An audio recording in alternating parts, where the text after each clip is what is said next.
Hai guys, selamat datang kembali di channel Oyen GG.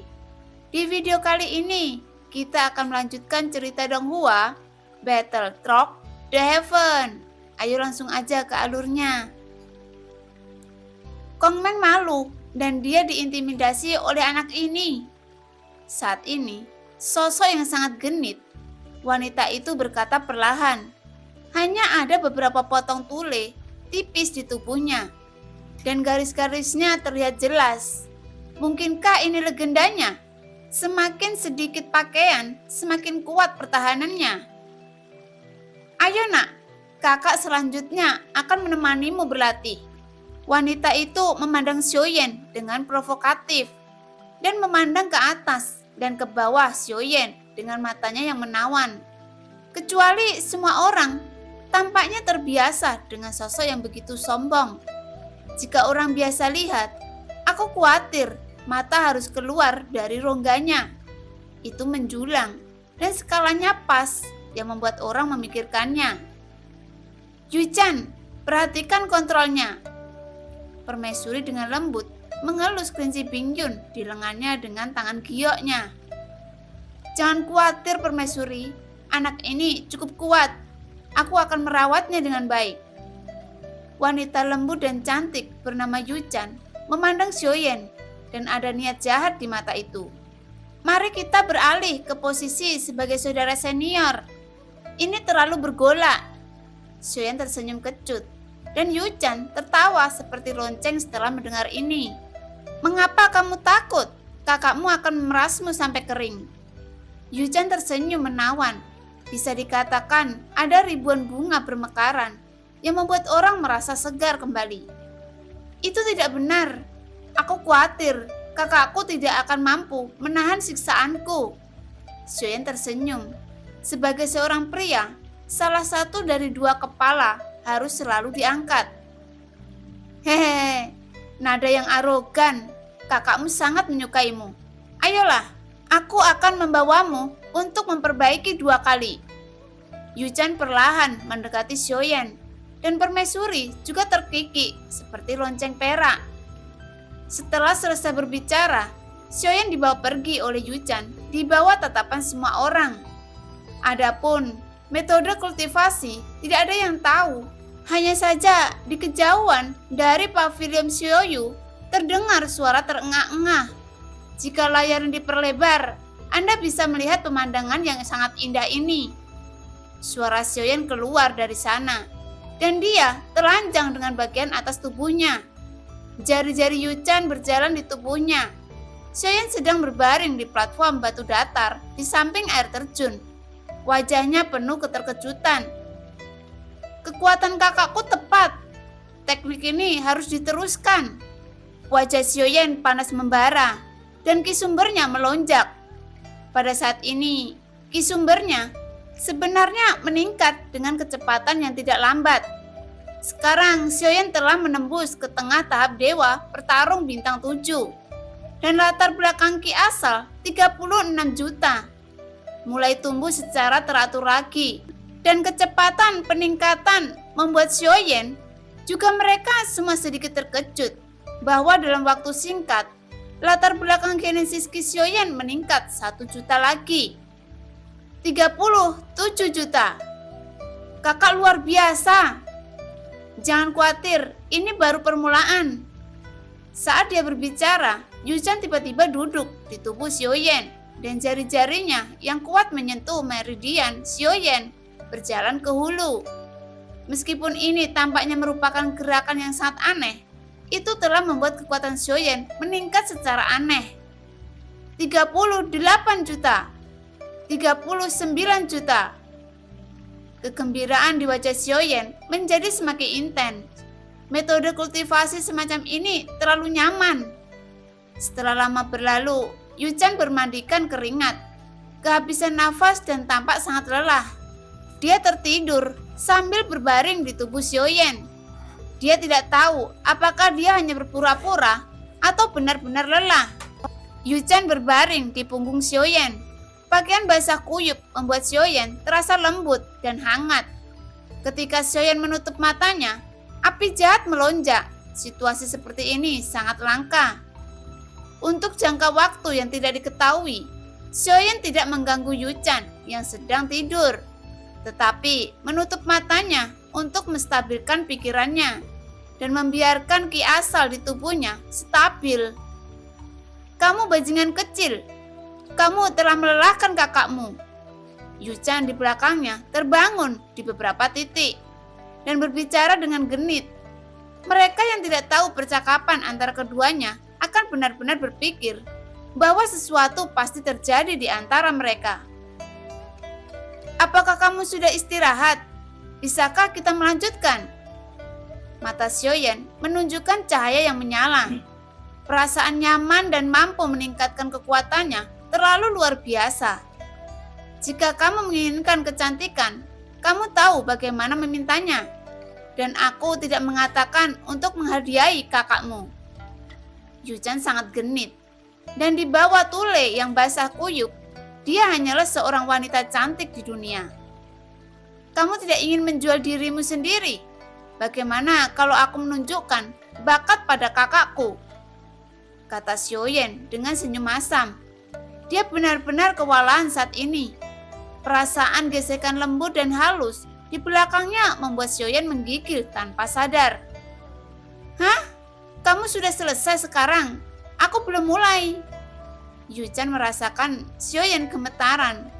Jadi dia tidak bisa menahan diri untuk bercanda. Dua orang di bawah air terjun, Anda dan saya, di suatu tempat di hutan, permaisuri juga menyaksikan pemandangan ini dengan penuh minat. Sudut mulutnya sedikit terangkat. Perasaan mengintip selalu indah. 43 juta. Xiaoyan sangat gembira. Tetapi masih ada perbedaan 10 juta sumber energi untuk menerobos ke tahap selanjutnya. Dari Dewa Petarung Bintang 7, tetapi tampaknya telah mencapai batasnya.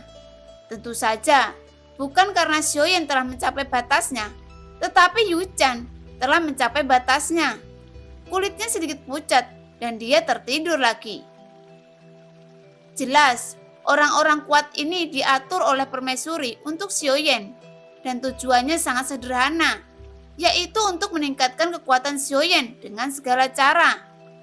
Melihat Yuchan yang pingsan, dia masih memiliki senyum di wajahnya. Dan dia sepertinya tidak tahu apa yang dia lakukan, seperti mimpi yang luar biasa. Pada saat yang sama, dengan dewa berkultivasi, setelah Xiaoyan memasuki Xiaoyu, tiruan dari dewa asli telah tersapu pada saat ini. Sosok ini hanya dapat ditemukan di bagian terdalam bintang. Avatar dewa asli menutupi matanya rapat-rapat. Bagian dalam Xiaoyu adalah lava panas yang mendidih dan suhunya mencapai ratusan juta derajat. Seolah semuanya bisa meleleh di sini, duduk bersila di dalamnya. Di bagian terdalam magma terdapat inti bintang yang bersinar dengan cahaya menyilaukan. Pada saat ini, gumpalan nafas menyembur keluar dari inti, bergegas menuju klan dewa asli. Itu juga pertama kalinya bagi Xiaoyan untuk merasakan kekuatan fisik dari avatar dewa asli bangkit kembali. Meskipun Xiaoyan tidak tahu di alam mana avatar dewa asli sekarang berada, tetapi menilai dari situasi pertempuran, klan dewa asli sebelumnya hanya dapat dianggap baru saja memasuki keabadian kaisar dan hampir tidak dapat mencapai langkah pertama keabadian kaisar. Setelah dewa tersebut menyatu dengan teknik pembentukan kehidupan. Setidaknya ketika menghadapi pembangkit tenaga abadi dari langkah pertama, dengan tubuh dewa yang menyatu, bukan masalah besar untuk mengalahkan orang kuat biasa dari langkah pertama keabadian kaisar. Tetapi, jika itu melawan Jin Taiwei dari langkah kedua keabadian kaisar, bahkan dengan seni membentuk kehidupan, itu masih terlalu berat. Jika kecepatan peningkatan ini dapat menyerap kekuatan yang cukup dari bintang-bintang, langkah kedua dari avatar dewa asli akan segera tiba. Xiaoyan merasakan kekuatan fisik dari avatar dewa asli secara bertahap menjadi lebih kuat. dan juga sangat terkejut di dalam hatinya. Masih butuh waktu bagi dewa ini untuk menerobos keabadian. Jika Anda ingin melawan dunia Taisu ribuan tahun kemudian, merupakan berkah bagi dewa ini untuk dapat menembus keabadian kaisar. Lagi pula, waktu sangat mendesak, dan saya khawatir Avatar dapat memberikan kekuatan untuk Xiaoyan untuk sementara. Saat Avatar Dewa Asli terus menyerap kekuatan bintang dari bintang Xiaoyu, bintang ini juga mulai muncul beberapa penglihatan tentang langit dan bumi. Yang awalnya gunung berapi mati, mulai meletus. Jika Xiaoyan menyerap semua kekuatan bintang dari bintang ini, maka bintang Xiaoyu ini akan benar-benar menjadi bintang mati dalam waktu singkat. Jadi, Xiaoyan akan mengambilnya sampai batas tertentu. Permaisuri memintanya untuk menyimpan sepertiga, tetapi kenyataannya Xiaoyan hanya menyerap setengah dari kekuatan bintang. Bahkan, jika klon dewa asli meningkat dengan sangat cepat, Xiaoyan masih melawan godaan. Lagi pula, jika seseorang tidak berhati-hati setelah menyerap semua kekuatan bintang, bagi banyak makhluk di bintang ini, itu sama saja dengan menghancurkan kampung halaman mereka. Tentu saja, Xiaoyan tidak peduli. Tetapi intinya, di dalam hati Xiaoyan tidak mungkin untuk melakukannya. Pada saat yang sama, ada suara siulan dari langit. Di atas Xiaoxing dan lebih dari selusin makhluk terbang datang dengan cepat. Dan orang-orang dari istana dewa berburu mengejar mereka. Xiaoyan perlahan mengangkat kepalanya dan sedikit menatap. Berpikir bahwa ada banyak senior yang kuat di sini. Jadi dia tidak perlu khawatir. "Kakak, bangun! Musuh akan datang!" Xiaoyan menepuk Yuchan yang sedang tidur nyenyak berbaring di bagian sampingnya dan menampar mulutnya 2 kali. Sepertinya dia sedang tidur nyenyak dan dia tidak bisa bangun untuk sementara waktu. Xiaoyan hanya bisa mengambilnya dan membawanya menuju pavilion Xiaoyu. Ketika Xiaoyan tiba di pavilion Xiaoyu, dia terkejut lagi. Hanya ada 4 kata untuk menggambarkan momen ini. Orang-orang telah pergi. Semua orang menghilang, termasuk permaisuri, dan hanya desa kosong yang tersisa. Pada saat yang sama, bola api besar jatuh dengan cepat dari udara. Duar! Dengan suara keras, bola api yang jatuh sangat cepat itu langsung meledakkan seluruh pavilion Xiaoyu menjadi abu, meninggalkan Xiaoyan yang sedikit bingung dalam gelombang api. "Di mana permaisuri?" Dia mendengar suara gemuruh. Xiaoyan mengangkat kepalanya dan melihat ke atas. Dan selusin binatang terbang muncul di atas kepalanya. Dia memandang Xiaoyan dengan buas. Tidak membawa penipu seperti itu. Bahkan jika Anda ingin melarikan diri, setidaknya beritahu saya. Apakah terlalu tidak bermoral untuk menyelinap pergi tanpa mengatakan sepatah kata pun? Di mana semua orang bersembunyi? Tidak ada yang terlihat. Hanya Yuchan yang sedang tidur nyenyak. Ini untuk mengelilingi dan memukuliku sendirian. "Saudari, bangun! Jika kamu tidak bangun, aku akan lari." Xiaoyan menatap Yuchan yang sedang tidur nyenyak. Tidak tahu apakah harus tertawa atau menangis. Jelas, Yuchan tidak berpura-pura tidur. Dia terlalu lelah untuk membantu Xiaoyan meningkatkan kekuatannya. Xiaoyan benar-benar tidak berdaya. Dalam situasi ini, mungkin mustahil untuk melarikan diri sekarang. Mereka semua ada di sini. Xiaoyan tiba-tiba mengangkat kepalanya dan melihat ke arah langit. Merenung sejenak, seolah-olah dia akan mengatakan sesuatu yang sangat mendominasi. "Apa yang kamu bicarakan, permaisuri? Aku tidak mengenalmu." Xiaoyan memiliki wajah polos, berpura-pura tidak tahu apa-apa. "Feng Tuo, apakah itu dia?" Pada saat ini, sosok familiar Xiaoyan muncul di atas binatang terbang itu. Feng Tuo menatap Xiaoyan dengan mata rumit, lalu mengangguk berat. "Dialah yang mengambil darah abadiku, dan kuharap Petong akan membantuku mendapatkannya kembali." Feng Tuo segera menangkupkan tangannya dan berkata dengan sungguh-sungguh, Selama jam-jam kultivasi Xiaoyan, Feng Tuo tidak akan melepaskan kesempatan ini untuk memanggil bantuan dan segera memanggil lebih dari selusin dewa pemburu untuk memastikan bahwa dia memiliki kekuatan mutlak untuk membunuh Xiaoyan. Apakah kamu yakin dia hanya sampah dari dewa pejuang bintang 7? Bagaimana dia bisa memiliki kekuatan untuk mengambil darah abadimu?